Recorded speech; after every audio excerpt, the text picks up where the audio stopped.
వెళ్తే జైలుకి వెళ్తారు, మళ్ళీ బయటకు వస్తారు, శత్రువులు పెరుగుతారు. జైలుకి వెళ్ళి బయటకు వచ్చినవాడు ఏమవుతుందో జగన్మోహన్ రెడ్డి చంద్రబాబుని చూశాడుగా. చంద్రబాబుని జైలుకి వెళ్ళిన రోజునే ఇక్కడ ప్రెస్ మీట్ చెప్పాను, మారిపోయింది అబ్బాయి నీదని, నీ స్టోరీ మారిపోయింది, చంద్రబాబు నాయుడు జైలుకి వెళ్ళడం అనేది నీ జీవితంలో చేసిన పెద్ద తప్పు అని. చంద్రబాబు జైలుకి వెళ్ళాడు కాబట్టి అక్కడికి పవన్ కళ్యాణ్ వచ్చి డిక్లేర్ చేశాడు. పవన్ కళ్యాణ్ డిక్లేర్ చేశాడు కాబట్టి బీజేపీతో ఎలియన్స్ అయింది.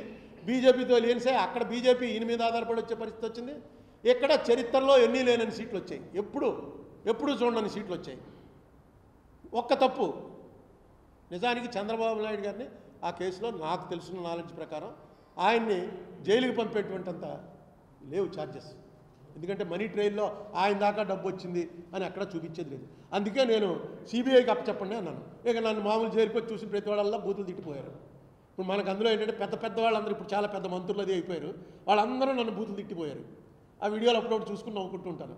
ఇంత పెద్దవాడు కూడా మన మీద ఇంత టైం స్పేర్ చేశాడరా, ఈవేళ మనకి అపాయింట్మెంట్ దొరకదు వీడిది, కానీ మన కోసం 15 నిమిషాలు వాడు మాట్లాడాడు, పావు గంట వాడు 25 నిమిషాలు, అరగంట తిట్టిపోయారు. ఈవేళ ఏమైంది, వాళ్ళే అధికారంలోకి వచ్చారు, జైలుకి వెళ్ళిన వాళ్ళే. ఏదైనా రిపర్కషన్స్ ఏంటి అని ఊహించగలిగిన వాడు సక్సెస్ఫుల్ లీడర్ అవుతాడు. ఆ ఊహ ఉండదు. మీకు ఒకటే ఉదాహరణ, మీకు మహాభారతం అందరూ చూశారు కదా, అందరూ చదివారు. కర్ణుడు ఉన్నాడు అందులో. కర్ణుడికి ఇంద్రుడు ఒక శక్తి ఇచ్చాడు. ఇచ్చి ఏంటంటే ఇలాగ కోసి ఇచ్చేసేటప్పటికి ఇంద్రుడికి కళ్ళు తిరిగాయి. ఇంద్రుడికి నిజానికి కర్ణుడు ఓడిపోవాలనే ఉంది, కానీ ఆ కర్ణుడు చేసిన పని చూశాక కళ్ళు తిరిగి ఏం కావాలని ఆయన నీకు అన్నాడు. నాకు ఒక శక్తి, ఒక మనిషి ఉన్నాడు, వాడిని చంపడం కోసం నాకు ఒక శక్తి కావాలని. ఎవడా మనిషి అందరికీ తెలుసు, అర్జునుడిని చంపడం కోసం శక్తి అడిగాడు. ఇంద్రుడికి తెలుసు ఇది ఎవడ మీద వాడతాడో, ఇంద్రుడు ఇచ్చేసాడు అయినా. ఎందుకంటే ఇక దయలో చెప్పేశాడు ఏం కావాలరా నీకని. మనకు అర్థమైన విషయం ఏంటంటే కురుక్షేత్ర యుద్ధంలో కర్ణుడు ఏ రోజు బయటకు వచ్చి ఆ రోజు అర్జున చావు అని కట్మని కొట్టాడు, అయిపోయింది, యుద్ధం క్లోజేగా. ఎందుకు కొట్టలేదు? పొద్దున్న లేచాడు, బయటకు వచ్చేటప్పటికి మర్చిపోయేవారట. యుద్ధంలో రాత్రంతా అనుకునేవారు కూర్చుని, ఒకరోజు అయిపోయింది. ఏంటి కర్ణ ఇది, రేపు పొద్దున్న లేవగానే ఫస్ట్ ముందు అర్జునుడు ఎక్కడున్నాడో చూసి పట్టణం కొట్టే అయిపోయింది యుద్ధం అని. నాకు నిన్న జ్ఞాపకమే రాలేదు, రేపు కొట్టేస్తాను ఉండండి అని. మొన్నటి పొద్దున సాయంత్రం అయ్యేటప్పటికి మళ్ళీ ఇదే పరిస్థితి. ఎందుకు మర్చిపోయేవారంటే ఇప్పుడు ముఖ్యమంత్రులు, మంత్రులు, అధికారంలో ఉన్నవాళ్ళు, అంతకుముందు జగన్ టైంలో అధికారంలో ఉన్నవాళ్ళు ఎందుకు మర్చిపోయేవారు? కాలమహిమ, మనం మళ్ళీ సెకండ్ అయిపోతాంరా, మనం మళ్ళీ అపోజిషన్లోకి వెళ్ళిపోతాం, వాళ్ళు రూలింగ్కి వస్తారు, ఇదంతా జరుగుతూ వచ్చింది, వాళ్ళు రూలింగ్కి వస్తారు, ఇదంతా జరుగుతూ వచ్చింది అనేది ప్రతి ఒక్కడికి తెలుసు. కానీ పనులు చేస్తున్నప్పుడు అది జ్ఞాపకం రాదు, రాకుండా వెనక్కిపోతూ ఉంటుంది. ఇదే జరుగుతుంది. నేను మొత్తం అందరు రాజకీయాల్లోకి వచ్చే వాళ్ళందరినీ ఒకటే కోరుతాను, మహాభారతం చదవండి.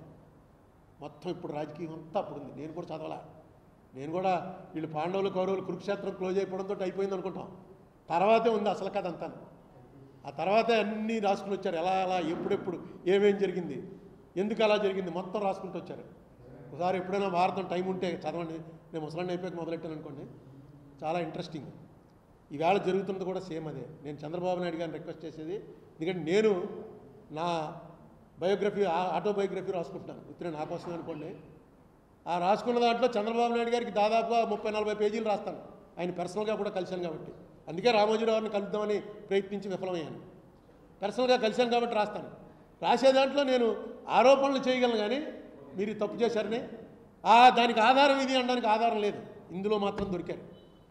ఇది ఎందుకు తప్పు చేశారో ఇలాంటి తప్పులు ఇంక రిపీట్ అవనివ్వకండి. రేపు 11వ తారీఖున మా దాంట్లో కూడా మీరు మీ ఇమీడియట్ మీ అడ్వకేట్స్, మీ కౌన్సిల్ని ఆదేశించండి. కరెక్ట్, ఏది న్యాయం, ఏది ధర్మం, అది ఎఫిడేవిట్ చేయండి. ఇక్కడ మళ్ళీ మీరు అభిమానం, దాన్ని ఏమంటారు, ఇచ్చిపుచ్చుకోవడాలు, నేను నాకు వాళ్ళు ఉపకారం చేశారు కాబట్టి నేను వీళ్ళకి ఉపకారం చేయాలి, అవి రానికండి. అది ఈ స్టేజ్లో మీకు అనవసరం. మీరు ఎంత 75 ఏళ్ళు వచ్చి మీకు ఇంత పేరు, భారతదేశంలో ఇంత పేరు వచ్చి ఇన్నిసార్లు ముఖ్యమంత్రి అయ్యి అలాంటి బలహీనతగా మాత్రం లొంకండి. ధర్మం వైపు, చట్టం వైపు ఉండండి. Thank you.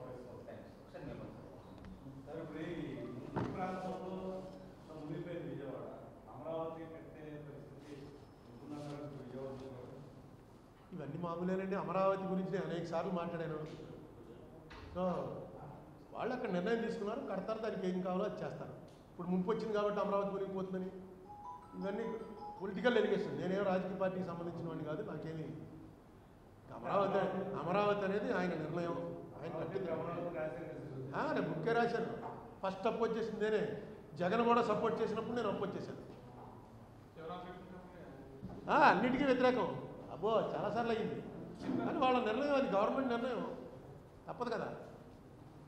Okay, thank you brothers.